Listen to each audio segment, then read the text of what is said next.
알면 알수록 좋다. 놀고 먹으면서도 지적이고 싶은 욕심쟁이 당신을 위한 잡식 팟캐스트 지지익선 지금 시작합니다. 고고싱. 안녕하세요. 안내입니다.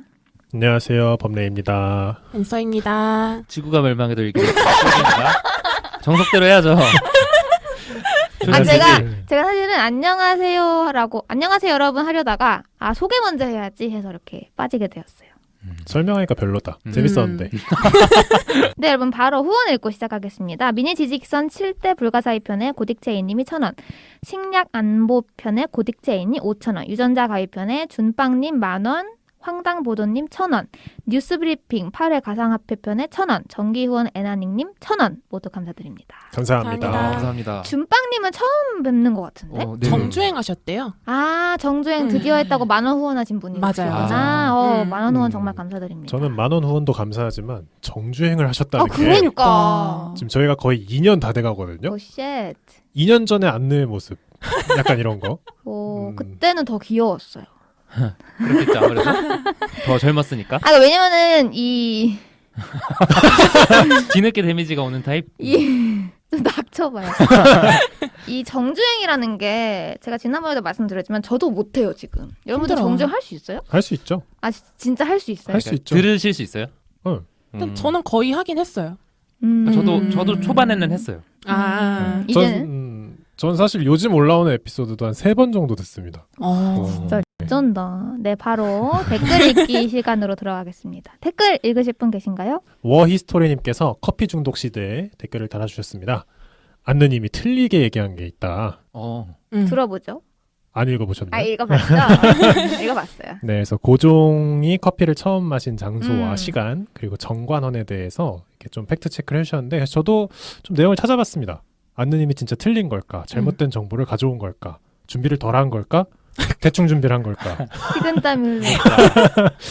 근데 이게 안느님이 알아온 정보는 이제 설 중에 하나더라고요. 그래서 네, 이제 이게 계속 확인을 거치면서 이제 조금 이제 틀린 쪽으로 가고 있긴 한데, 그리고 틀렸다고 확인된 것도 있고, 설 중에 하나를 가져오신 것 같고, 워히스토리님이 말씀하신 대로 고종이 처음 커피를 마신 건 1884년, 그리고 정관원은 실제로 그 카페와는 무관했다. 이게 맞는 것 같습니다. 제가 변명을 좀 해보자면 그 고종 부분 있잖아요. 그러니까 최초 마신. 네. 아관파천 당시. 그거 같은 경우는 제가 다큐멘터리를 인용을 했던 거였어요. 제가 본 다큐멘터리에서 그렇게 얘기를 해서 그 부분을 이제 발췌해서 넣었던 거였는데 저도 사실 팩트체크 했었어야 됐는데 부족한 점 짚어주셔서 진짜 감사하다는 말씀 드립니다. 저는 오디오 클립에 로엔그람님이 남겨주신 댓글인데요. 지지익선을 작년 초반부터 알게 돼서 꾸준히 잘 듣고 있고 근데 처음에 안느님은 대체 어떤 사람이길래 자기애가 저렇게 강하고 확신에 차 있는 걸까 했지만 듣다 보니까 흥미로운 사람인 걸 알게 되셨대요. 그리고 범래님은 기둥처럼 든든한 모습이 보기 좋고 똘기님은 귀엽다. 그리고 이제 자기소개가 제가 가장 마음에 드셨다 이렇게 말씀해 주셨는데 이 댓글이 이제 기분도 좋았지만 이 안느님은 대체 어떤 사람이길래 저렇게 강하고 확신에 차 있을까 이 부분이 재밌더라고요. 저는 사실 그 부분에 놀랬던 게 뭐냐면 확신에 차 있다는 건 저도 느껴요. 그러니까 이거에 대해서는 범매님도 피드백 했었고 안내는 말할 때 약간 내가 아는 게 정답이니까 너희는 잘 모르는 거다 이런 말투가 좀 있다. 근데 자기애가 강하다는 걸 느끼셨다는 부분에서 좀 놀랐어요.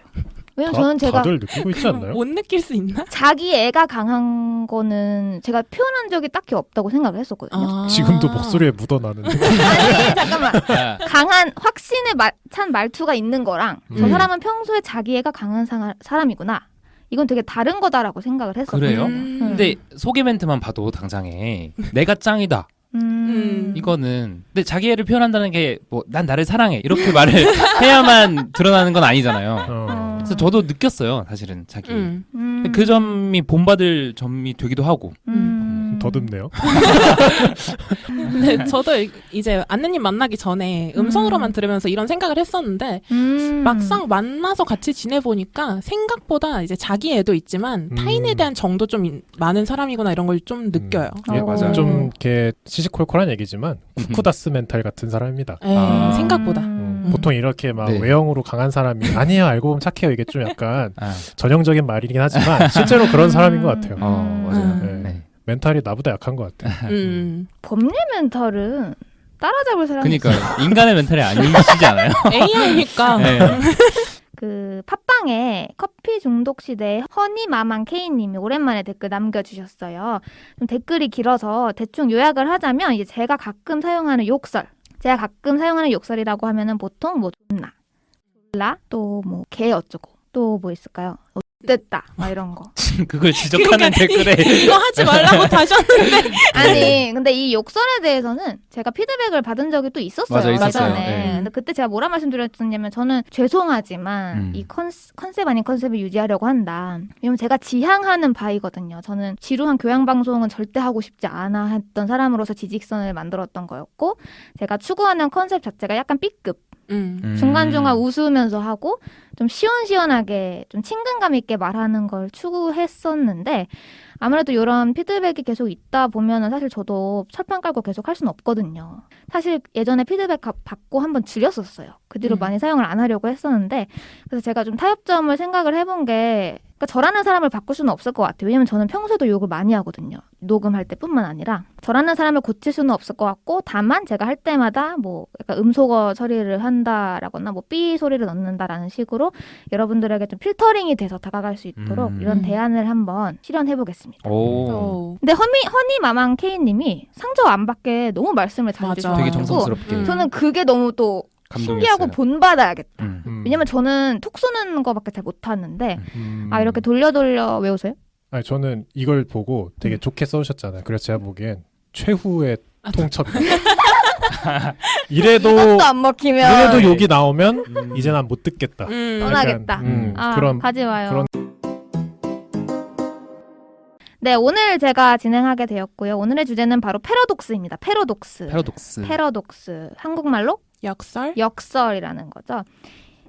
저는 이런 거 되게 좋아해요. 뭔가 신비로운 거. 역설이 신비롭나요? 신비롭지 않아요? 약간 퍼즐처럼 깰 수 없는 그런 느낌. 응, 약간 그런 느낌. 머리가 꼬이는 느낌. 맞아. 이 얘기를 딱 들으면 그런가? 이런 생각도 좀 들고. 그래서 오늘은요. 이 역설들이 우리나라가 아니라 전 세계에 유명한 역설들이 많이 있어요. 여러분들이 이름 들어보셨을 것 같은 것들도 되게 많아요. 뭐 예를 들면 도박사의 오류, 막 이런 EPR 패러독스, 타임 패러독스, 그리고 슈레딩거 고양이. 그래서 이런 것들을 많이 들어는 보셨을 텐데 한번 이것들을 제대로 모아서 들어보고 싶다. 나 한번 제대로 뇌절을 당해보고 싶다. 라는 분들에게 추천드리고 싶은 에피소드가 되겠습니다. 오늘 단단히 준비해야겠네요. 네. 사실 오늘 뭐 전달하고자 하는 주제는 없고요. 그냥 패러독스가 많잖아요. 그중에 재밌는 패러독스 몇 개 뽑아왔어요. 나 패러독스가 많다는 것부터 조금 머릿속에 잘 안 들어오네요. 그 뉴턴지에서 꼽은 것만 해도 필터링해서 뽑은 것만 해도 한 50개 됩니다. 아 그래요? 네, 되게 많아요. 근데 주제별로 제가 오늘 한번 진행을 해보고 만약에 반응이 좋다 하면 다음 주제까지. 그래서 우선 오늘은요 우주랑 물리학에 관련된 패러독스를 소개해 드릴 건데 이번 편이 좀 반응이 좋다라고 하면 다음에는 이제 인문학, 철학과 관련된 논리학에 관련된 패러독스들도 가져오도록 하겠습니다. 재밌겠다. 그때 여러분들이 진짜 많이 들어보셨을 얘기들이 많아요. 그래서 우선 얘기를 해보기 전에 패러독스가 뭔지는 알고 시작을 해야 되겠죠. 그래서 패러독스에 대해서 좀 설명을 해드리도록 하겠습니다. 역설이란 의미가 모순되고 이치에 맞지 않은 표현을 말합니다. 그래서 문학에서는 모순을 이용해서 어떤 중요한 사실이나 진리를 담는 표현을 말하기도 하는데요. 예를 들면 여러분들이 많이 들어보셨을 문학 시간에 뭐 강철로 된 무지개, 영광스러운 상처, 소리 없는 아우성. 소리 없는 아우성도 조금 하위 버전에 포함되지만 거기도 포함됩니다. 그러니까 시끄러운 침묵 뭐 이런 거 있잖아요. 말이 안 되는 표현들. 이런 표현으로서 어떤 시적인 효과라던가 문학적인 효과를 극대화하는 장치로 많이 사용이 되기도 하죠. 그래서 영어로는 패러독스라고 하고요. 오늘은 역설과 패러독스를 좀 혼용해서 사용하도록 하겠습니다.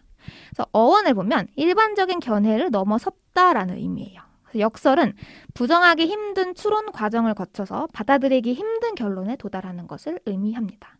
이 역설이 문제가 되는 이유는요. 부정할 수 없는 추론 중에서 무엇이 틀렸다고 지적도 할 수 없는데 결론도 옳다고 인정을 할 수 없는 경우.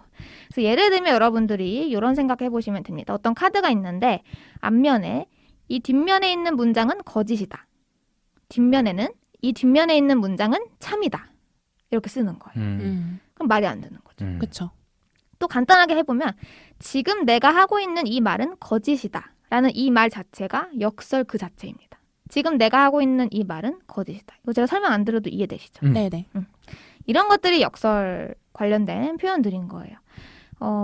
근데 사실 역설이랑 모순을 많이들 헷갈려 하실 수 있는데 모순이랑 즉 아이러니랑 패러독스는 좀 다른 개념입니다. 아이러니는 가치의 반전을 의미해요. 그러니까 예를 들면은 내가 핵무기를 발견을 했는데 오히려 평화가 찾아온 것처럼. 그러니까 핵무기는 누군가를 살상하려고 만든 거잖아요. 근데 오히려 평화가 왔다. 이런 게 가치의 반전이 일어났을 때 아이러니하다라고 얘기를 하는 거고 패러독스는 그냥 말이 안 되는 거예요.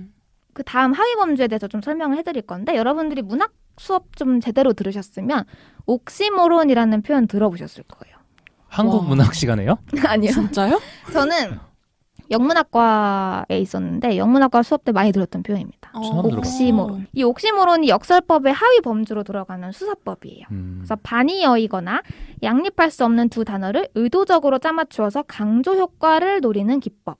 여기에 아까 말씀하신 소리 없는 아우성이 들어가는 거예요. 이거 말고도 예시가 많습니다. 뭐 작은 거인, 작은 거인, 성공적인 실패, 시원섭섭함, 달콤 씁쓸함, 애증, 찬란한 슬픔의 봄. 그리고 뭐 한창 유행했던 뭐 홍철 없는 홍철 이런 표현들 있잖아요.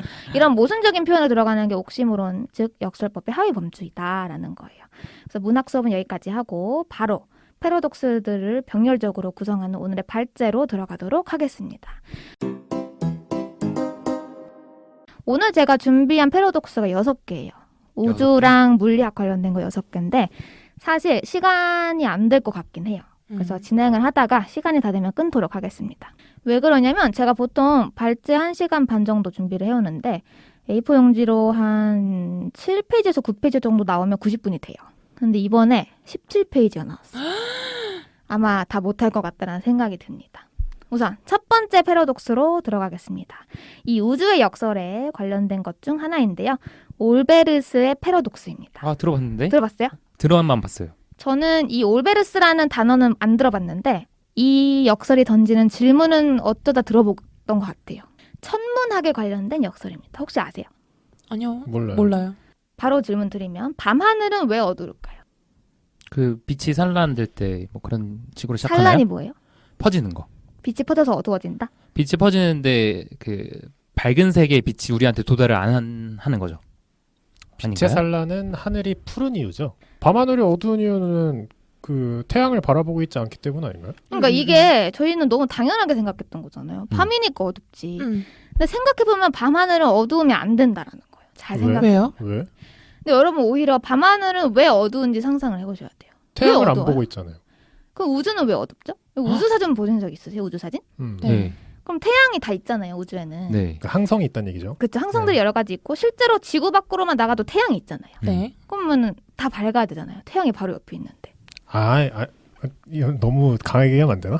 왜? 그러니까 어쨌든 빛이 산란이 되려면 공기층과 만나든지 이런 약간 충돌이 일어날 것들이 있어야 되는데 우주는 진공 상태잖아요. 그러니까 그 그림자가 너무 명확하게 지는, 그러니까 그림자가 흐리멍텅하게 지는 게 아니라 정말 칼같이 자른 것처럼 그림자가 나오잖아요. 그러니까 지구가 태양을 안 보고 있으면 반대편은 어두운 건 너무 당연한 거 아니에요? 그렇지 않아요. 왜냐하면 우주는 사실 태양이 하나만 있는 게 아니잖아요. 방금 말씀하신 모델은 어떤 박스 안에 태양이 딱 하나 있고 돌고 있는 행성 7개만 있는 경우예요. 그러면 당연히 반대쪽을 보면 벽밖에 없으니까 어둡죠. 근데 이 우주는 별들이 무한하게 많잖아요. 그건 저도 좀 잘못됐다고 생각하는 게 별은 빛을 내는 존재가 아니죠. 빛이 반사되는 존재고 그렇죠. 항성이라는 거는 굉장히 작은, 정말 작은 세열전구 같은 게 축구장만한 곳에 한 2개 있는 거예요. 그러면 그 전구를 등지면 당연히 어두워야죠. 아니죠. 왜냐면은 내 사방에 무한하게 많은 그 전구에서 빛을 반사하고 있는 별들이 있기 때문에 그러니까 다 어두울 순 없어요. 그 빛이, 그러니까 항성이 무한하다고 할 수도 있는데 그거에 비해 우주의 공간이 너무 넓은 거죠. 훨씬 더 큰 거죠. 그쵸? 네. 계속 얘기해보세요. 그러니까 어두워 보이는 거죠. 근데 별이 무한하게 많다면 무한하게 많거든요. 네. 진짜 말 그대로 무한하게 많아요. 네. 그러면은 그 빈 공간이 있을 수가 없어요. 이게 난 왜 이해가 안 되지? 근데 그러니까 내 말은 별과 별 사이에 빈 공간이 없다가 아니고 모든 사방에서 별이 무한하게 있다면 그 빈 공간 사이 직선 어딘가에는 별이 무조건 하나 있다는 거예요. 네. 그러면은 그 별은 우리에게 보이겠죠. 빛을 네. 반사하니까. 네. 그렇게 따지면 결국에 우리 눈에는 어디서든 빛을 반사하고 있는 별들이 어디에나 다 보여야 된다. 그거는 반대로 얘기하면 어디에서나 그 별의 빛을 가릴 수 있는 존재도 있다라고 얘기해야 되는 거 아니에요? 그 별을 가리고 있는 그 별도 빛을 반사하고 있어요. 그러면 결국에는 가리고 있어도 빛은 나에게 오는 거죠. 그러니까 우리가 별을 보는 거잖아요. 그러니까 밝을 순 없는 거지. 밝기에는 너무 공간이 크잖아요. 근데 그 공간이 크잖아요. 근데 그 사이 직선을 어떻게 이어보면 결국에는 내 눈 끝에 닿는 별이 하나 있다는 거예요. 왜냐면 별은 무한하게 많으니까. 이게 같은 얘기를 빙글빙글 도는 것 같은데. 네. 근데 제가 말하는 게 물리학자들의 처음 추측이에요. 왜냐면 지금 법례님은 당연하다고 말씀하시지만 그거에 대한 반박 논리가 이거입니다. 그러니까 무슨 말이냐면 여러분들이 어떤 곳을 쳐다봐요. 근데 이 우주에는 무한하게 많은 별이 있잖아요. 여러분들의 시선의 끝이 닿는 곳에는 무조건 별은 하나 있어요. 근데 그 별은 빛을 반사하기 때문에 내 눈에 빛을 반사시켜요. 근데 내 눈이 닿는 시선은 사방이잖아요. 사방이 다 밝아야 된다는 거예요.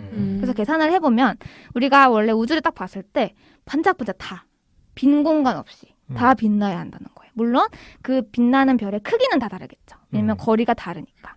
근데 왜 밤하늘은 어두운가라는 거예요. 너무 얘기하고 싶은 게 많은데 제발 해주세요. 우선 구름이 있을 수 있죠. 빛을 가리는 존재가 있을 수 있잖아요. 우주로 그럼 생각해요. 우주로. 그러니까 우주더라도 우주에 구름이 있다고요? 그러니까 우선 얘기하고 싶은 게 좀 많지만 그런 거 있어요. 그 우주 밖에서 지구를 찍으면 지구만 파랗고요. 주변이 네. 다 검은색이에요. 그니까. 그 이유는 지구가 너무 밝기 때문이죠. 그러니까 우리가 보는 빛이라는 건 상대적으로 보는 거예요. 예를 들어서 백열등이 막 쫙 깔려있는 완전 새하얀 방에서 전구를 킨다고 해서 그 전구를 찾기가 쉽지가 않습니다. 왜냐하면 빛은 상대적인 거기 때문에. 그러니까 그거랑 비슷하게 우리가 보는 특정한 별의 빛이 혹은 항성의 빛이 너무 밝으면 그 주변 빛이 안 보여요. 네.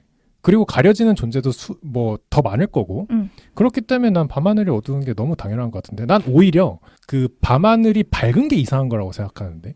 근데 방금 말씀하신 법례님이 그 예시도 제가 반박할 수 있는 게 너무 밝은 거 하나 있다고 했잖아요.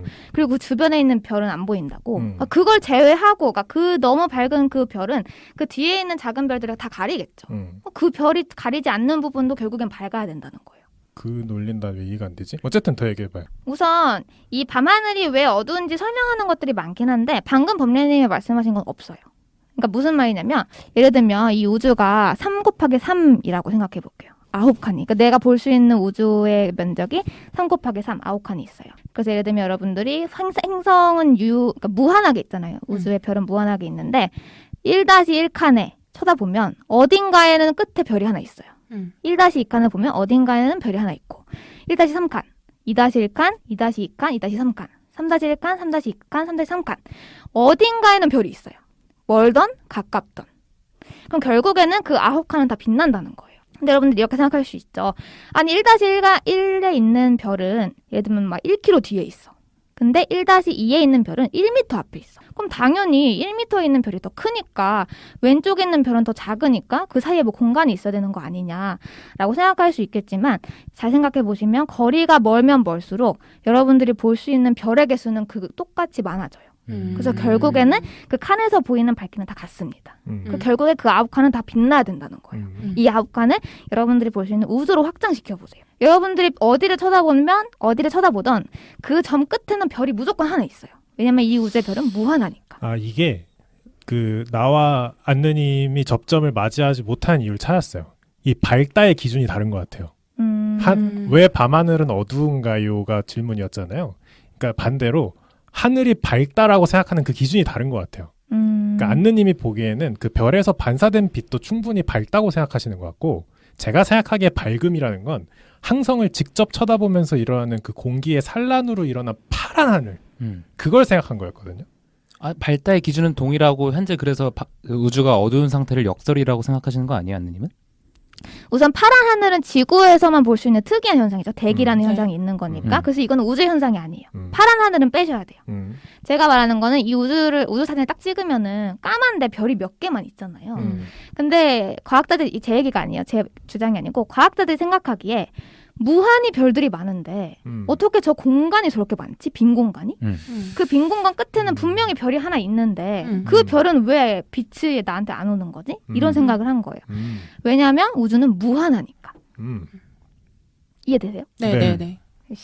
아니 근데 그 별의 개수가 무한히 많다. 그러니까 거리가 멀수록 빛의 세기도 약해지지만 그 거리가 먼 곳에 별의 개수가 많기 때문에. 근데 그 전제는 별들의 세기가 합쳐진다라는 전제가 있어야지만 역설이 성립하는 거 아니에요? 그리고 저도 좀 생각이 드는 게 그러니까 이게 하늘이 아니고 우주라고 쳐도 무수히 별이 많겠죠. 근데 거기에 반사된 빛이 동시에 나한테 온다는 가정이 있어야 되는 거 아니에요? 근데 거기서 튕겨져 나온 빛이 아직 나한테 안 왔을 수도 있잖아요. 그래도 별은 무한히 많기 때문에 모든 시간에 모든 별들이 나에게 와야 돼요. 그러니까 그 시간을 다 커버할 정도로 때문에. 시간의 차이를. 그러니까 방금 말씀하신 대로 예를 들어 어제 태어난 별을 우리가 어떻게 보냐. 어제 태어난 별은 없다 치고 그래도 그 라인에는 별이 있어요. 그리고 또 한 가지 너무 길어지는 것 같은데. 그러니까 6개 중에 하나인데. 이런 게 재밌는 거냐? 더 해봐요. 한 가지 또 이게 사람이 보는 빛의 파장이라고 해야 될까요? 그걸 뭐라고 하죠? 볼 수 있는 파장. 가시광선. 가시광선에서 얘기하는 거지. 이거 적외선이나 자외선으로 보면 몰라 밝아요. 근데 그렇지 않아요. 졸라고 했으니까 괜찮죠. 이거 뭐 잘라야 돼요? 한 번씩 해달라면서.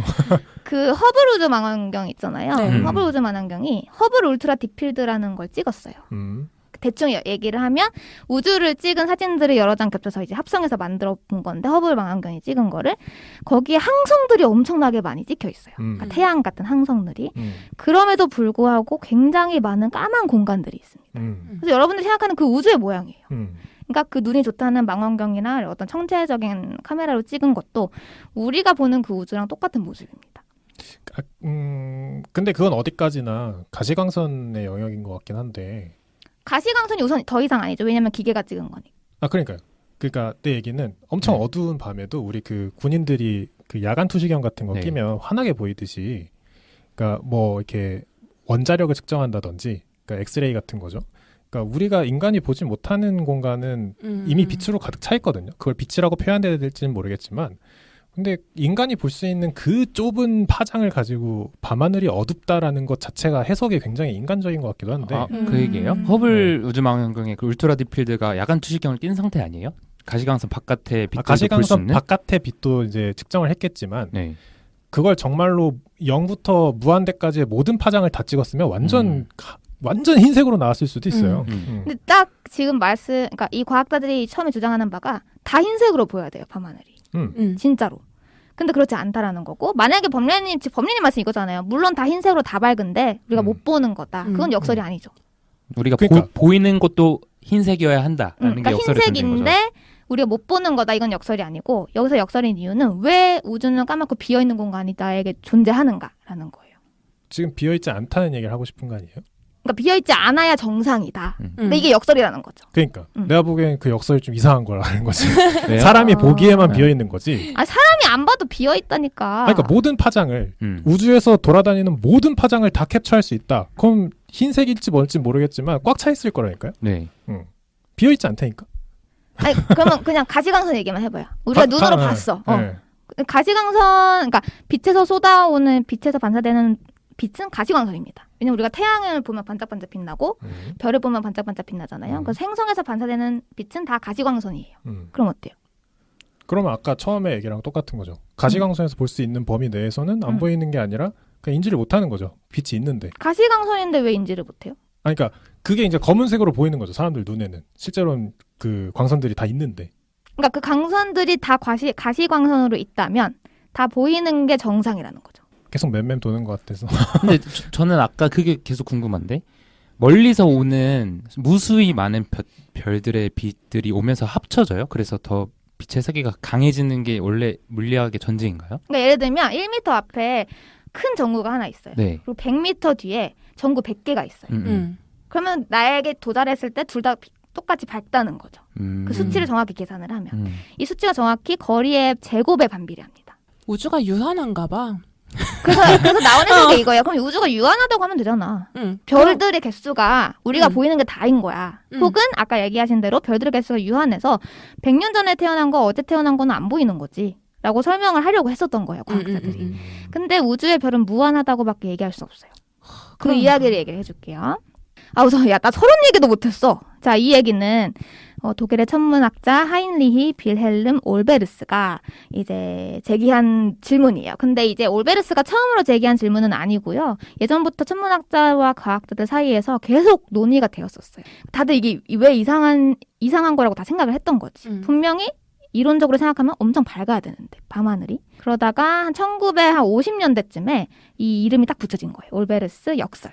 그래서 우리가 관측하는 밤하늘은 어두운데 밤하늘이 만약에 진짜로 별들로 가득 차 있다고 생각을 한다면 별들은 무한하게 많으니까 지금 밝기보다 한 10조는 더 밝아야 된대요. 그래서 이게 계산한 거야. 만약에 지금 계산을 해보면 별들은 무한하게 많으니까 지금보다 10조는 더 밝아야 되는데 왜 실제로 밤하늘은 우리가 보는 것만큼 지금처럼 왜 어두운가라는 거예요. 이게 많은 과학자들이 풀지 못한 난제였어요. 그래서 별들 사이의 빈 공간 보면 아무것도 없는 것처럼 보이지만 아까 범례님이 말씀하신 것처럼 고성능 망원경을 보면 진짜 많아요. 뭐 은하들도 많고 별도 많고. 근데 그런 어떤 망원경들로 찍어도 아까 그 허블 우주 망원경 예시처럼 아무것도 존재하지 않는 빈 하늘은 계속 관측이 되는 거예요. 아무리 성능 좋은 걸로 찍어도. 이 문제는 100년 넘게 천문학자들을 괴롭히게 되었습니다. 그래서 방금 앤서님이 말씀하셨죠. 별의 수가 유한하다고 보면 되는 거 아니야? 그러면 이제 별의 수가 유한하다고 가정을 해볼게요.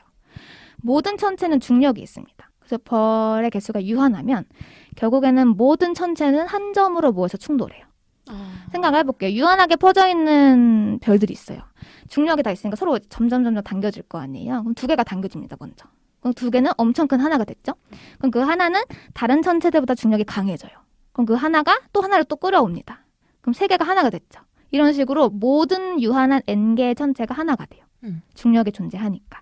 그래서 별은 무한해야 이렇게 유지가 될 수 있어요. 그래서 별은 무한하다.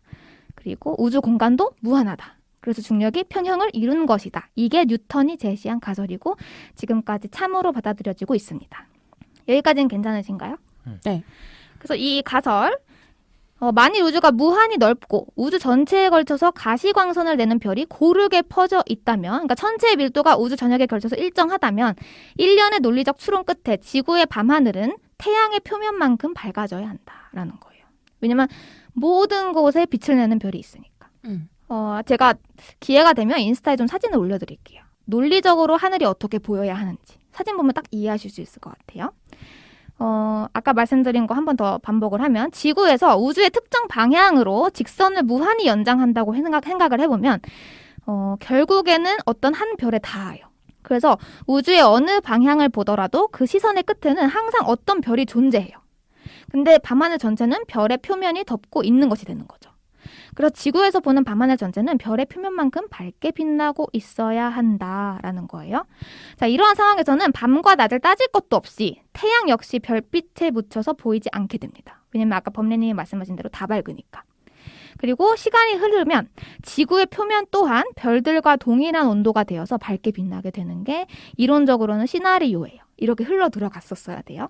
그리고 멀리 있는 별이면 이제 빛이 약한 거 아니냐라는 질문에는 멀리 있는 별일수록 지구에 닿는 빛도 거리 제곱에 반비례해서 감소해요. 즉 별빛이 약해지지만 별의 숫자는 거리 제곱만큼 많아지기 때문에 즉 멀리 있을수록 보이는 별의 개수는 많아지기 때문에 밝기가 약하더라도 개수가 많기 때문에 어느 거리에서 오는 빛이든 같은 밝기로 보여야 한다라는 게 과학적인 추론입니다.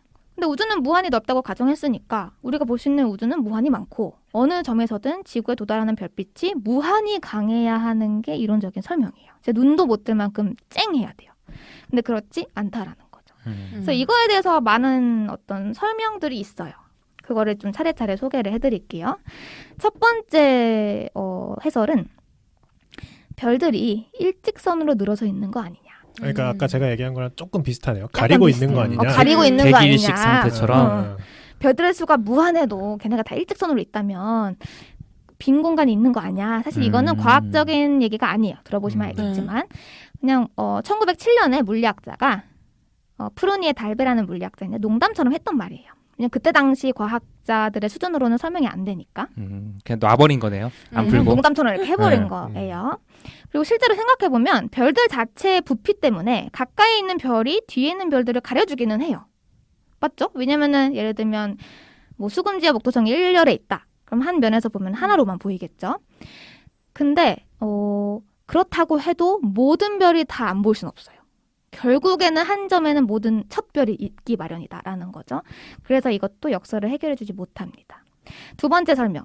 우주에는 에테르가 없는 영역이 있기 때문이다라는 건데 여러분 에테르라는 말 많이 들어보셨죠? 들어봤죠. 과학 시간에. 에테르가 19세기 후반까지만 해도 빛은 공간에 가득 찬 에테르라는 매질 속에서 전달된다라고 생각을 했다라고 해요. 그러니까 에테르라는 어떤 미지의 물질이 있어야 빛이 전달된다라고 생각을 했던 건데 빛에도 매질이 있다. 그러니까 옛날 생각이죠. 지금은 에테르의 존재가 부정되고 있고요. 빛은 매질이 없어도 진공을 통과합니다. 그래서 얘도 설명을 못해요. 세 번째 설명. 별의 수가 유한하다. 아까 얘기를 했었죠. 이건 약간 종교적인 해석이었어요. 그래서 신과 공간만이 무한하며 우주는 무한할 수 없다. 약간 이런 비과학적인 설명이었지만 얘도 당연히 설명을 하지 못합니다. 그나마 조금 들어볼 만한 거. 올베르스 본인이 이야기했던 건데요. 가스층 흡수 이론이라고 해서 우주에는 희박한 가스와 우주 먼지라고 하는 미세한 먼지들이 있는데 얘네를 성간 물질이라고 불러요. 그래서 여러분 암흑성운이라는 말 들어보셨죠? 암흑성운이 말 그대로 어두운 성운인데 얘네가 만약에 있으면 그 부분은 빛을 가리니까 까맣게 볼 수 있는 거 아니냐라고 주장을 한 거예요. 그러니까 이거 아니에요? 지구의 구름 역할을 한다는 거 아니에요? 맞아요. 구름처럼 빛을 가리는 게 있을 수 있는 거 아니냐. 근데 그게 까맣게 생겼으면 그 까만 부분에 뒤에 있는 별들은 당연히 안 보이는 거 아니냐라는 거죠. 합리적이지 않나요? 저는 이게 가장 설득력 있는데요. 사실 아까부터 그래요? 이 생각을 하고 있었어. 아 그래요? 네. 다른 분들은 어때요? 근데 그렇다고 하면은 어떤 거는 완전히 보이고, 그러니까 그게 특정 부분만 가릴 수도 있는 거잖아요. 우리가 관측을 할 때 어떤 행성을 보면은 그 행성의 일부분만 가리고 있어서 암흑성운이 있는 거구나라고 판단을 할 수도 있을 것 같은데 보이는 건 완전히 보이잖아요. 보이는 행성들은 그렇게 따지면은 좀 말이 안 되는 거 아닌가? 그러니까 어두운 부분이 뭐 랜덤하게 있어야 되는 맞아. 거 아니냐. 그러니까. 근데 우리가 봤을 때 되게 균일하게 어두운 부분이 있지 않냐. 네네네. 그것도 맞는 설명인 것 같아요. 좀 과학적으로 설명을 해드리면 암흑성운이 있을 수도 있죠. 근데 이제 역학적 시각에서 보면요. 사방이 무한히 많은 별로 둘러싸여 있고 영원한 세월 동안 빛에 노출이 되는 이 성운은요. 결국에는 그 빛과 온도를 흡수해서 발광성운이 될 수밖에 없습니다. 그래서 결국에는 얘도 더 이상 어두울 수가 없어요. 왜냐면 무한하게 많은 별들에게 무한하게 많은 빛과 온도를 받았기 때문에. 그래서 우주 공간도 이렇게 충분하지 않다, 성운들이. 라는 게 4번이 실패한 이유입니다.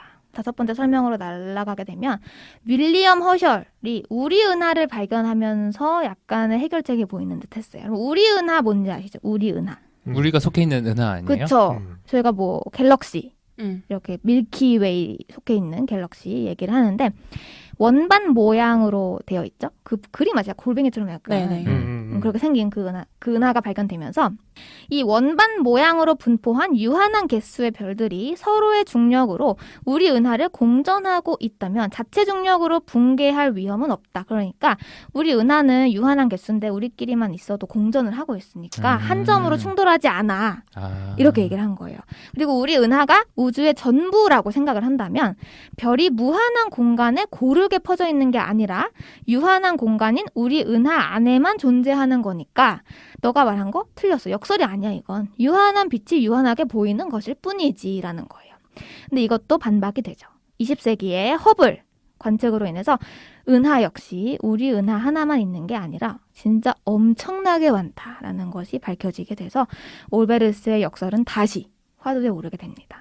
자, 그리고 다음 설명입니다. 공간이 팽창해서 빛이 보이지 않게 된 것이다. 이거 조금 들을만 하실 거예요. 오스트리아의 물리학자 헤르만 본디가 주장을 했던 건데요. 저희는 다 알잖아요. 우주는 지금 팽창하고 있어요. 가만히 안 있거든요. 그러면은 어떤 별에서 빛이 출발을 했어요. 근데 그 별이 점점 멀어지고 있는 거야. 엄청난 속도로. 그럼 그 빛이 오다가 파장이 변하는 거예요. 이거 느려지고. 이런 걸 적색 이동이라고 불러요. 적색 편이라고도 해요. 적색 편이 많이 들어보셨죠? 네. 그래서 그 빛이 우리 눈으로 도착할 때쯤이면 뭔가 그 전파가 방해를 받은 거야. 막 늘어나고 찢어지고 해가지고 가시광선이 더 이상 아닌 거죠.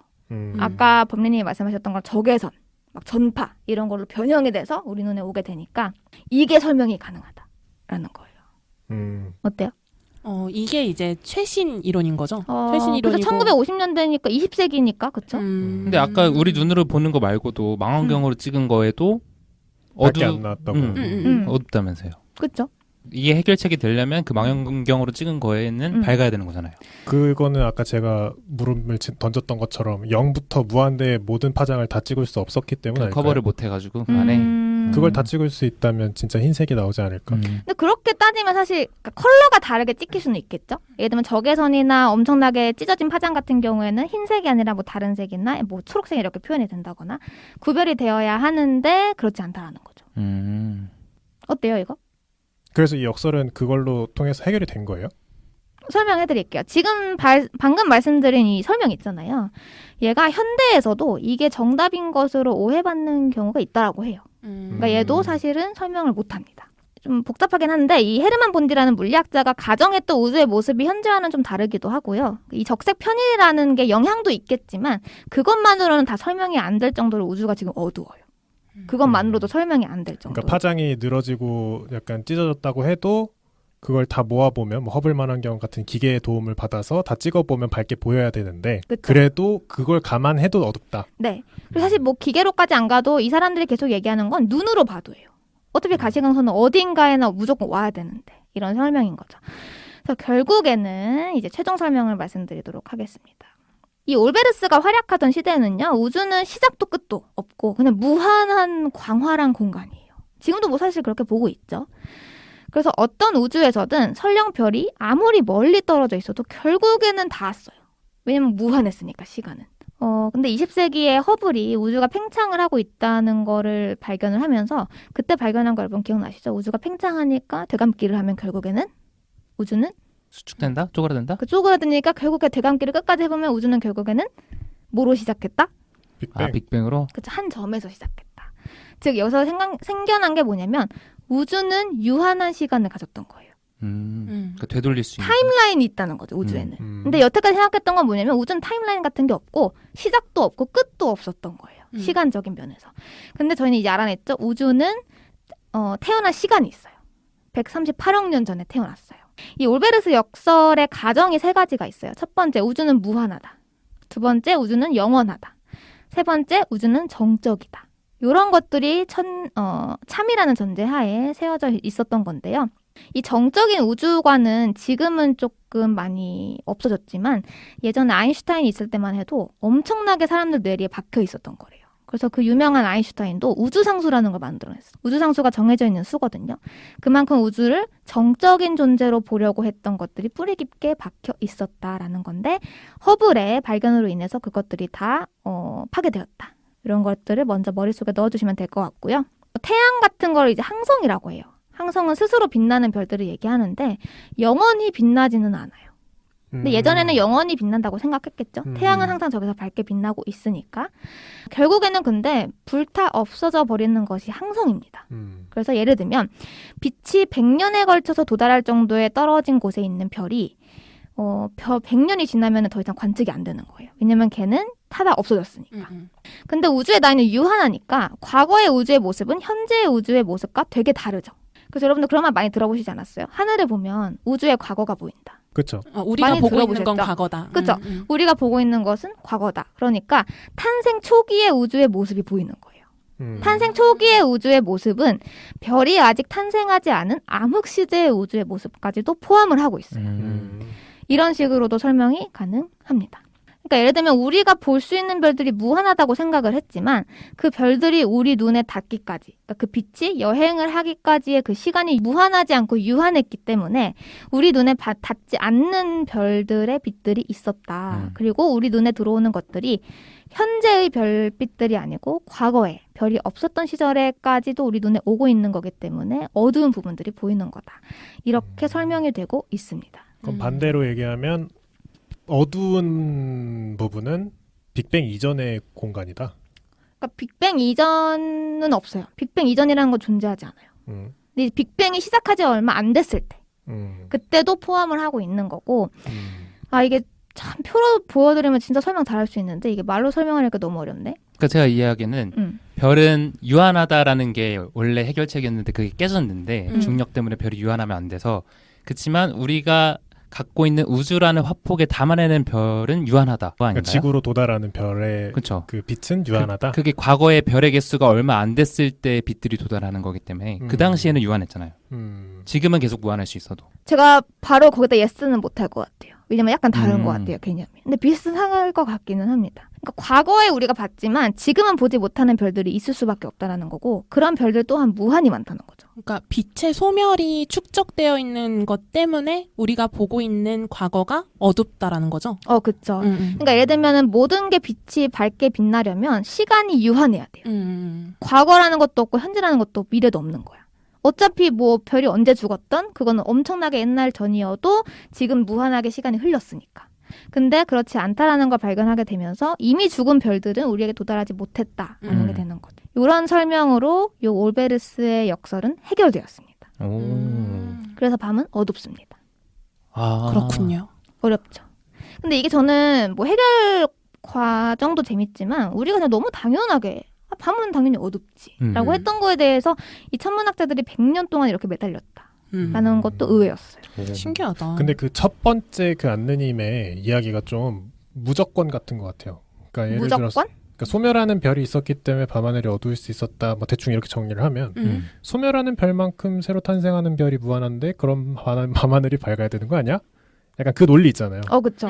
야 생성하는 별이 무한한데 당연히 밝아야지. 그 논리가 좀 무적인 것 같아요. 그러니까 뭘로 해도 설명이 안 되는 거예요. 아니야, 근데 그거는 가정 하나가 정확하게 있는 거예요. 시간은 무한하다. 모든 빛이 도달할 수 있는 시간이 충분하다. 그러니까 타임라인이 너무 무한한 거죠. 그러면은 제가 말한 게 무조건이 될 수 있어요. 근데 만약에 시간은 무한하지 않고 유한했다. 그러니까 10년 전에 우주가 시작했다. 그러면 10년 전에 뭐 그렇게 따질 것도 없는 거잖아요. 그 10년을 138억 년으로 늘리면 되는 거죠. 저는 근데 이게 어려운 것 같아요. 저는 뭔가 이해가 할게 저는 이해를 했지만 이걸 설명하는 건 진짜 다른 문제인 것 같아요. 그래서 내가 아까 물어봤던 게 그럼 그 검은 부분은 빅뱅 이전 별이 생기기 이전을 말하는 것이냐라고 했는데 그건 또 아니라면서요. 빅뱅은 이전의 개념은 없어요. 왜냐면 시간이라는 것도 빅뱅과 함께 탄생했기 때문에 시간이 없을 때를 이야기하는 거는 존재할 수가 없어. 그러니까 이게 물론 왠지 트집 잡는 느낌이긴 하지만 트집을 잡아야죠. 빅뱅이 빵 하고 터지자마자 별들은 무한히 생기기 시작했을 거 아니에요. 그렇죠. 무한하게 졸라 빠른 속도, 빛보다 빠른 속도로 움직였죠. 그럼 밤하늘이 밝아야지. 근데 그만큼 공간도 팽창을 했으니까. 그 얘기를 이제 제가 처음에 했던 건데 그게 아니었다는 얘기였잖아요. 빛이 도달하는 거리보다 공간이 더 빨리 확장할 거라서 뭐 축구장에 백열전구 2개 정도 뭐 이 정도 얘기를 했던 건데 그래도 멀어질수록 볼 수 있는 별이 많기 때문에 밝아야 되는 거 아니냐. 그 얘기인데 지금 제가 느끼기로는 그 안느님이 이렇게 돼서 해결되었다라는 그 답변도 그래도 탄생하는 별이 무한한데 당연히 밝아야 되는 거 아닙니까? 라고 얘기하면 그것도 물음표인 것 같아요. 근데 만약에 그럼 범례님이 이제 한 점으로 모일 수 있다는 거는 동의하세요? 어떤 게요? 빅뱅. 그건 동의하죠. 근데 무한하다고 보면 한 점으로 모이는 것도 볼 수가 없기는 해요. 사실 그 점화식처럼 생각하는 거죠. 팽창하고 있으니 되돌려보면 한 점이겠다. 그렇죠. 그러면 0.00001세컨드 뒤에는 무한하지 않겠죠. 근데 범례님 말은 터지고 그러니까 직후부터 바로 무한계인 거 아니냐 이거잖아요. 우리가 보는 검은 화면은 검은 하늘은 검은 우주는 빅뱅의 완전 초창기의 모습이다. 그러니까 그것만 보인 거다라는 건 아니에요. 그러니까 그러니까 별들이 많이 있기 전의 모습만이 검정색 모습을 보이는 이유이다. 이건 아니고 그것도 포함된다라는 거예요. 그러니까 모르겠어요. 저는 이해가 잘 안 되는 게 만약 그 검은 부분이 빅뱅의 초창기에 별이 많지 않을 때의 모습이라고 하면 밤하늘이 엄청 밝고 검은 게 듬성듬성 있어야겠죠. 초창기의 모습이니까 지금은 160억 년이 흘렀잖아요. 그렇게 따지면 또 이해가 잘 안 되고. 그거에 더해서 제가 아까 말씀드렸죠. 허블로 인해서 우주 팽창이 발견되었다고. 근데 이 우주 팽창이 속도가 여러분 빛의 속도보다 빠르게 팽창하고 있더라고. 제가 다중우주론 편에서인가 얘기를 했었어요. 우주의 팽창 속도가 빛의 속도보다 빠르기 때문에 우리가 관측할 수 있는 그러니까 빛이 빅뱅 때부터 닿은 그 관측 가능한 우주보다 실제 우주는 훨씬 더 크다라고 얘기를 하고 있거든요. 그럼 빛의 속도보다 빠르게 팽창하고 있는 그 공간에 있었던 별의 빛은 우리에게 도달할 수 없다라는 거예요. 왜냐하면 빛의 속도보다 우주의 속도, 팽창 속도가 훨씬 빠르니까. 그거가 좀 답변이 될까요? 그건 아까 제가 했던 얘기인데 아직 우리한테 도달하지 않은 빛이 있는 거 아니냐. 그게 어둡게 보이는 게 아니냐. 근데 이거는 영원히 지구에 도달하지 못해요. 아직이 아니다? 아직이 아니에요. 그러니까 방금 범례님이 말씀하신 거는 멀어졌으니까 오는데 시간이 걸리는 거 아니냐. 멀리 있으니까. 근데 그거는 어떻게 제가 반박을 했었냐면 무한한 시간대에 있었으면 그 빛은 언젠간 도착했고 그런 별들이 정말 옛날부터 있었기 때문에 이미 도착하고도 남았다라는 설명을 드렸던 건데 시간이 지금 무한하다에서 유한하다로 바뀌었고 우주의 팽창 속도는 빛의 속도보다 빠르다라는 게 전제가 추가가 됐어요. 그럼 조금 달라졌을까요? 설명이? 한 반 정도 이해된 것 같아요. 나머지 제가 찾아볼게요. 어쨌든 멀리 있는 별일수록 우리에게서 빠른 속도로 멀어지고 적색 편이가 커지므로 빛의 파장이 길어져서 지구에 도달하는 빛의 에너지는 감소한다. 이것도 추가로 설명을 드리고 아까 얘기했던 거긴 한 것 같아요. 그러니까 머릿속으로는 더 많은 생각이 떠오르는 것 같아요. 그러면 갈수록 밤하늘은 점점 더 어두워져야 된다는 얘기거든요. 왜요? 점점 더 멀어지고 있으니까. 팽창 속도가 너무 빠르니까. 우리가 100년 전에 봤던 하늘보다 지금의 하늘이 더 어두워야 되거든요. 별의 개수가 실제로 좀 사라지지 않았나요? 옛날보다? 그거는 이제 대기 오염 때문이고. 그러니까 실제로 우주를 관측했을 때 만약 정말 그 팽창 속도가 너무 빨라서 지구로 닿고 있는 별들이 멀어지고 있는 거라면 그 논리로 보면 이제 점화식으로 생각을 해보면 T가 무한대로 갈수록 밤하늘은 더 어두워져야 되잖아요. 그래서 이제 생각이 많아지는데 더 얘기하면 안 될 것 같아서 제가 한번 찾아볼게요. 네. 그러네요. 그것도 생각을 해봄직한 것 같아요. 왜냐면 빛의 속도로 지금 우주의 크기가 관측 가능한 속도가 커지고 있지만 뒤에 있는 무한하게 그러니까 빛이 도달하지 않은 우주도 더 커지고 있다면 더 빨리 멀어지고 있다면 근데 또 그렇지 않을 것 같아요. 왜냐면 그 부분이 어둡게 보이지도 않지 않을까요? 잘 모르겠어요. 아예 보이지도 않을 것 같아. 어두움의 최대값은 이미 설정된 거 아니에요? 그러니까 이미 까맣다. 충분히 어두운 건데 그 안에서 계속 별들이 생성되고 있으니까 그나마 밝아 보이는 거 아닐까요? 그러니까 더 어둡다는 말 자체가 뭐라 하지? 참이 될 수가 없다는 거지. 다음으로 넘어가죠. 네, 제가 잡지 하나 보여드릴게요. 네네. 제가 뉴턴 잡지를 보고 이제 이걸 이해를 했거든요. 거기에 뉴턴 하이라이트 책들이 있는데 그림으로 너무 설명을 잘해놨어. 그걸 보면 좀 이해가 되실 거예요. 말로 설명하려니까 너무 어렵다. 다음 역설로 넘어가 보도록 하겠습니다. 이름은요, 젤리거의 역설인데요. 이거는 짧게 얘기하고 넘어갈 수 있어요. 젤리거의 역설의 질문은 뭐냐면 별이 무한히 있다면 중력도 무한한 거 아니냐. 아까랑 되게 논리가 비슷합니다. 별들이 무한하게 있다는 건 저희가 납득했어요. 네. 무한하게 있으면 우주는 망하니까. 무한히 이렇게 평행 상태를 유지하고 있는 건데 근데 행성이 이렇게 무한히 많은데 중력도 그럼 무한하게 높은 거 아니야? 라는 생각이 들 수 있죠. 이해되시나요? 네. 그래서 요거를 이제 제가 아까 별의 밝기는 거리의 제곱에 반비례해서 어두워진다. 그러니까 별은 멀면 멀수록 빛은 어둡게 보인다라는 걸 역제곱 법칙이라고 하는데요. 이게 중력에서도 적용이 돼요. 잘 생각해 보시면 거리가 멀면 멀수록 중력은 어떻게 되죠? 약해지죠. 약해지죠. 이게 유식한 말로 역제곱 법칙이 적용된 거고 뉴턴의 만류 인력의 법칙이라고도 불립니다. 그래서 두 개의 물체에 작용하는 만류 인력은 각각의 질량에 비례하고 물체 간의 거리 제곱에 반비례한다라는 거예요. 근데 우주가 무한한 넓이를 갖고 있고 별이 어디까지든 고르게 분포하고 있다면 무한한 수의 별에서 중력이 무한하게 미치게 되고 그 중력의 합은 무한해야 한다라는 거예요. 근데 만약에 그렇다면 우리는 모든 방향으로부터 무한한 중력으로 끌어당겨져서 우리는 산산조각 나는 게 시나리오상 맞습니다. 네. 근데 우리는 너무 잘 살고 있죠. 왜 그럴까라는 거죠. 지구의 중력이 그걸 상쇄시키고 또 남을 만큼 강하기 때문 아닐까요? 지구가 무한한 별들이 뿜는 중력보다 더 강하다고요? 그러니까 거리가 멀잖아요. 그러니까 태양이 있는데 왜 지구는 태양을 공전하냐? 태양으로 빨아들여지지 않고 뭐 이제 공전도 하고 있고 그러니까 운동 에너지를 가지고 있으니까 그렇게 다 상쇄돼서 그 자리에 있는 거 아닐까요? 그러니까 서로 균형을 맞추고 있었다고 해야 되나? 무슨 말인지 알 것 같아요. 네. 근데 여기서 얘기하는 거는 근데 태양이 무한히 많다는 거예요. 그러니까 무한히 많은데 무한히 적당한 거리로 떨어져 있겠죠? 서로를 끌어들이지 못할 만큼? 이 무한이라는 말이 그러니까 예를 들면 이것도 무조건인가요? 사실 그래요. 왜냐면 무한하게 태양이 많다면 무한하게 큰 중력이 무한한 곳에서 오는 거거든요. 그래서 우리는 이렇게 사방으로 찢기는 거예요. 너무 무한해서 중력이 커서. 근데 여기서 얘기하는 거는 아까의 해결책과 비슷하다라고 볼 수 있을 것 같아요. 그러니까 올베르스 역설과 비슷한데 중력의 전달 속도는 빛과 마찬가지로 유한하기 때문에 생기는 일입니다. 그러니까 무슨 말이냐면 중력이 제가 무한하게 커진다 했잖아요. 그게 안 되는 거예요. 왜냐면 중력은 무한하지 않고 유한하니까. 그러니까 지구에 미치는 중력도 유한한 범위의 별에 국한됩니다. 그래서 지구에 도달한 중력의 총합은 무한하게 커지지 않아요. 그래서 법례님의 설명과는 다른 해답이라고 볼 수 있죠. 예를 들면은 아까 빛도 도달할 수 있는 거리가 제한되어 있잖아요. 빛의 속도는 제한되어 있으니까. 그냥 다만 무한하게 커 보이는 거죠. 중력도 빛의 속도보다 느리고 우선 중력이 도달할 수 있는 거리는 유한합니다. 그래서 그 유한한 바운더리 안에서만 중력이 유지되고 있는 거예요. 그래서 평행 상태를 이룰 수 있다라는 것으로 해결된 역설입니다. 이건 이해되시나요? 네. 다음입니다. 아찔해. 나 이거 할 수 있을지 모르겠다. 해볼게요. 페르미의 역설 많이 들어보셨죠? 들어봤어요. 들어본 것 같아요. 무슨 내용인지 아세요? 아니요. 그러니까 페르미 추정이라는 어떤 그 문제 내는 방법에 대해서는 들어봤는데 같은 사람인가요? 맞을 것 같은데? 모르겠어요. 페르미의 역설에서 주인공은 엔리코 페르미라는 이탈리아 수학자? 사람이에요.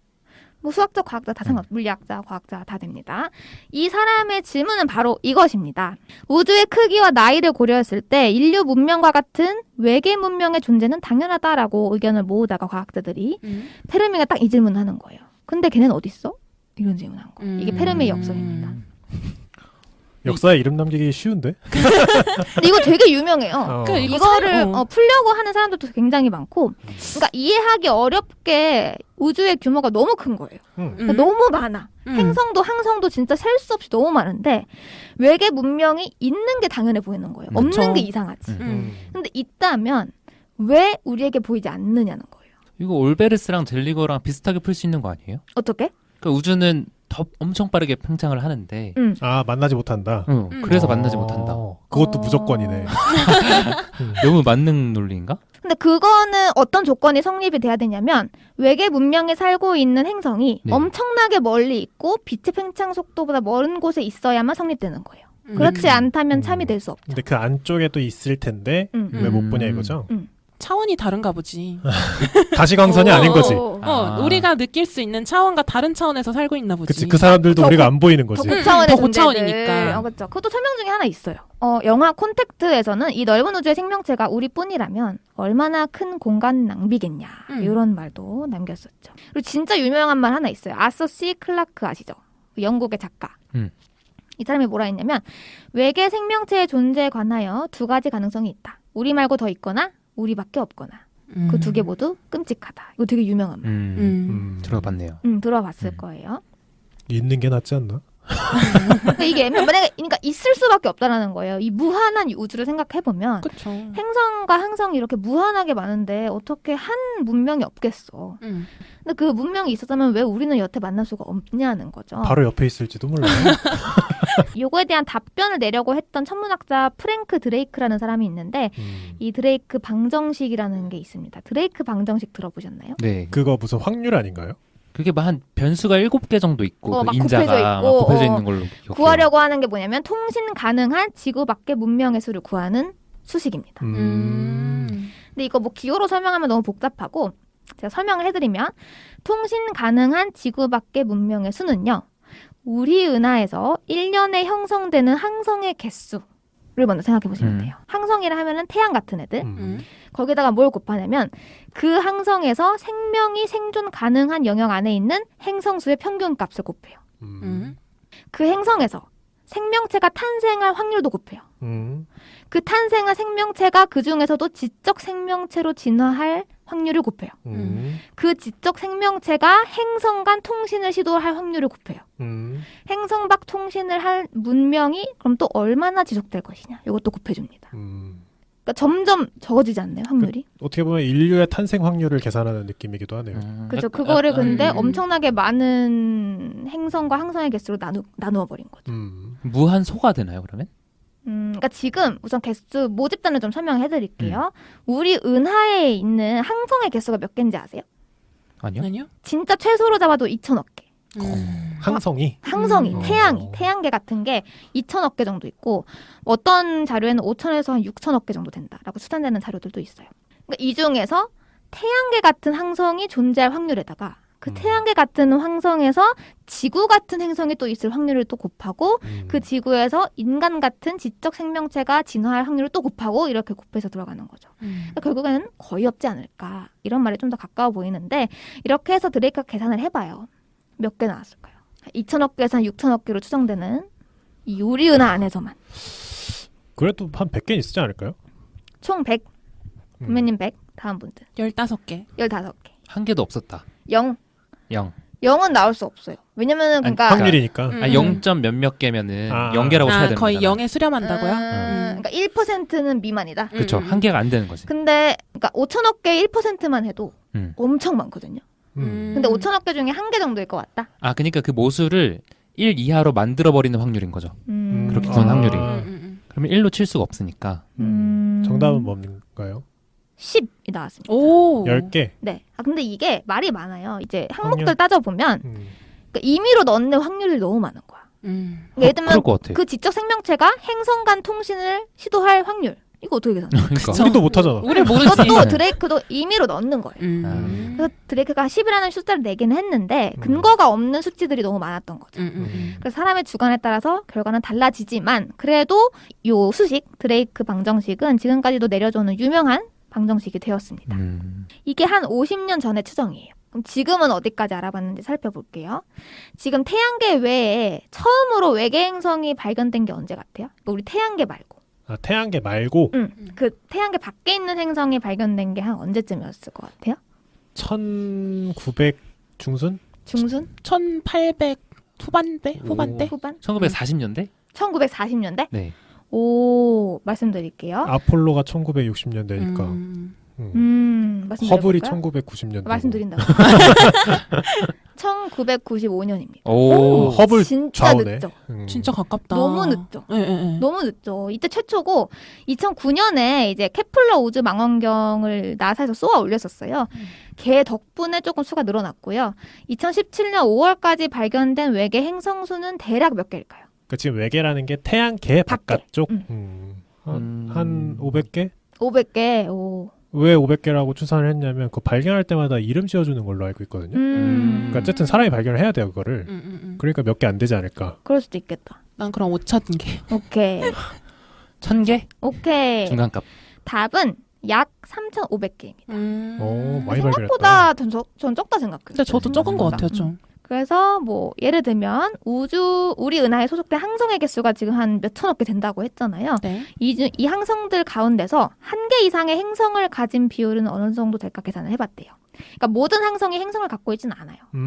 근데 그 항성들이 행성을 하나라도 갖고 있을 확률을 대충 예상을 해보니까 한 65% 정도로 추정이 되고 있어요. 그럼 대략 항성을 좀 보수적으로 2천억 개라고 가정을 하면 65%를 곱합니다. 1300 오, 맞아요. 그래서 우리 은하에 대략 1,300억 개의 항성이 있어요. 네. 지구 같은 항성이. 근데 이 중에서 태양 같은 항성이. 행성이. 항성이라고 하셔서. 그거 죄송해요. 항성은 2천억 개가 있다고 치면은 행성은 1,300억 개가 있어요. 대략. 근데 그 중에서 지구처럼 생존 가능한 영역 안에 있는 거. 이걸 좀 어려운 말로 골디락스 존에 있다라고 얘기를 하는데요. 지구가 지금 딱 골디락스 존에 있는 행성이에요. 그래서 수금지와 목토성 이렇게 순서대로 있잖아요. 금성 뒤로 넘어가면 물은 증발? 네, 증발하고 너무 뜨거워서. 네, 화성 앞으로 가면 너무 물은 추워? 얼어요. 이런 식으로. 근데 우리가 딱 물이 물로 있을 수 있는, 액체로 있을 수 있는 공간에 있는데 이런 지구 같은 행성이 있을 확률은 또 어느 정도 될까 이렇게 또 계산을 해보는 거죠. 엄청 적다는 거예요. 그 골디락스 존에 있는 걸 생각을 해봤을 때 아까 그 드레이코가 나온 게 10개. 그러니까 너무너무 적다. 희박하다라는 거죠. 그래서 왜 우리는 외계인을 결국에는 만나지 못했는가에 대한 답변들 중에 비과학적인 답변들도 굉장히 많아요. 예를 들면 아까 얘기하신 것처럼 외계인은 이미 우리 곁에 있다.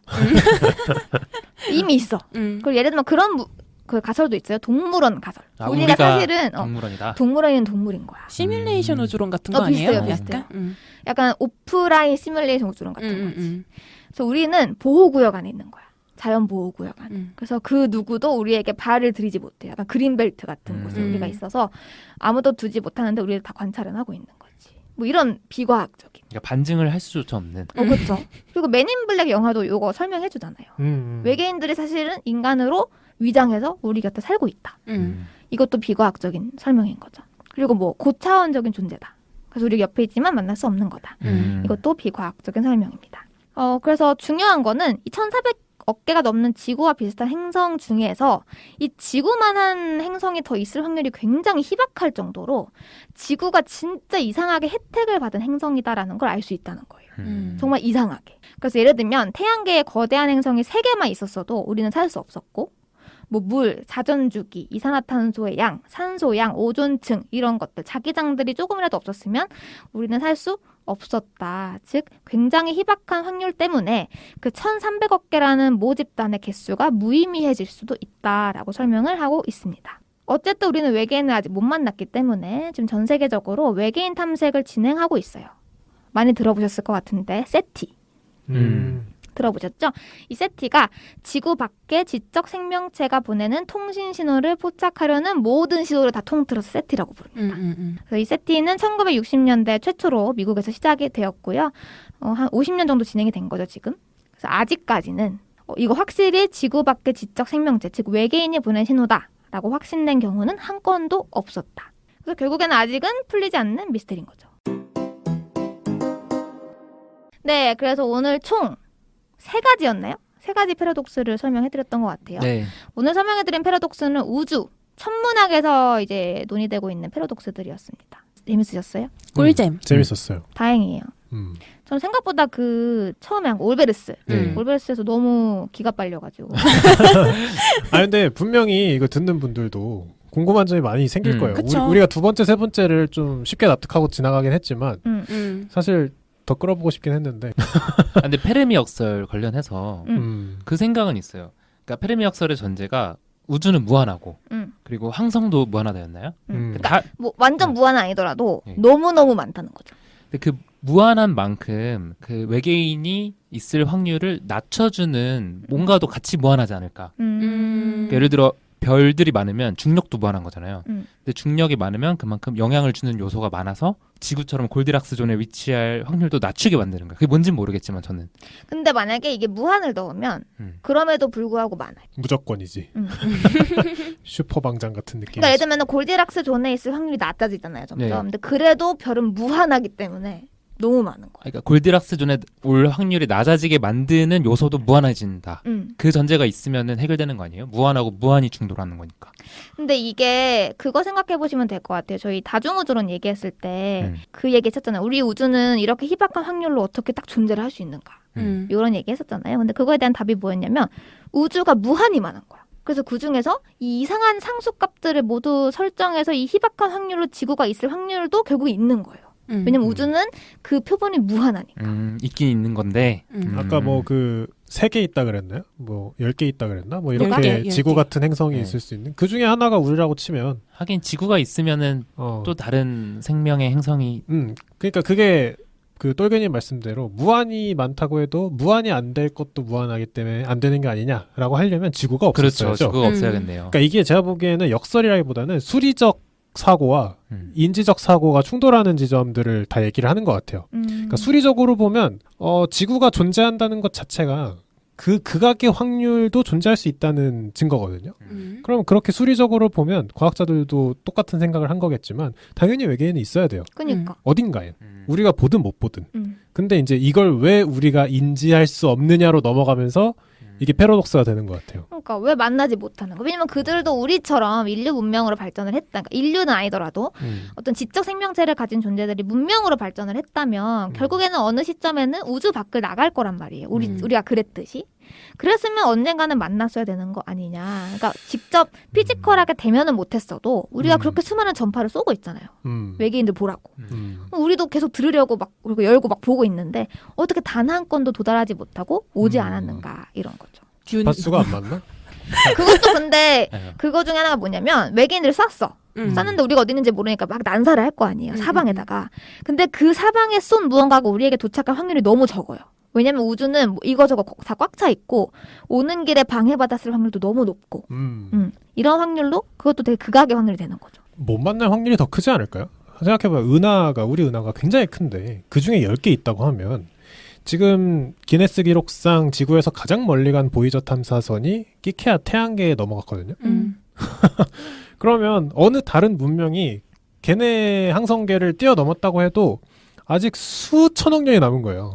그 빛의 속도로 이동한다고 해도. 그러니까 못 만나는 게 맞지 않나 그런 생각도 들고. 만약 그 후보가 10개라면 어쩌면 못 만나는 게 오히려 더 당연한 거죠. 역설인 게 아니라.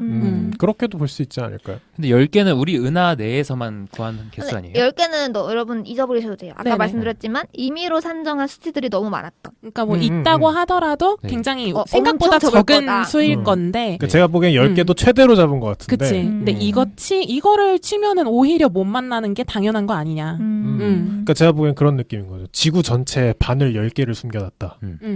그 바늘과 바늘이 만날 확률 뭐 이런 느낌인 거죠. 근데 그 바늘이 존재한다는 건 수리적으로 알 수 있는 거고 네. 그런 느낌이니까 수리적으로 사고를 하다 보니 인지적 사고를 뛰어넘는 순간 그런 느낌인 것 같아요. 그러니까 외계인을 진짜 직접 대면하는 준비 말고 세티에서 하고 있는 게 뭐냐면 그 적외선 같은 거를 받아들이려는 세티도 있어요. 소련에서 시작을 했던 건데, 그러니까 진짜 뭘 날라오는 행성 같은 걸 맞이하려고 하는 게 아니고 적외선이나 어떤 빛을 쏘면은 그 안에다가 새겨질 수 있는 정보량도 굉장히 많고 그리고 빠르게 움직이잖아요. 그래서 그런 것들을 받아내려고 준비하고 있는 천문학자들도 굉장히 많은데 그것조차도 아직까지도 발견된 게 없다고 합니다. 오늘은 여기까지 이야기를 해볼 건데요. 더 첨언할 말씀 있으신가요, 패널분들? 아니요. 다음 게 너무 궁금하네요.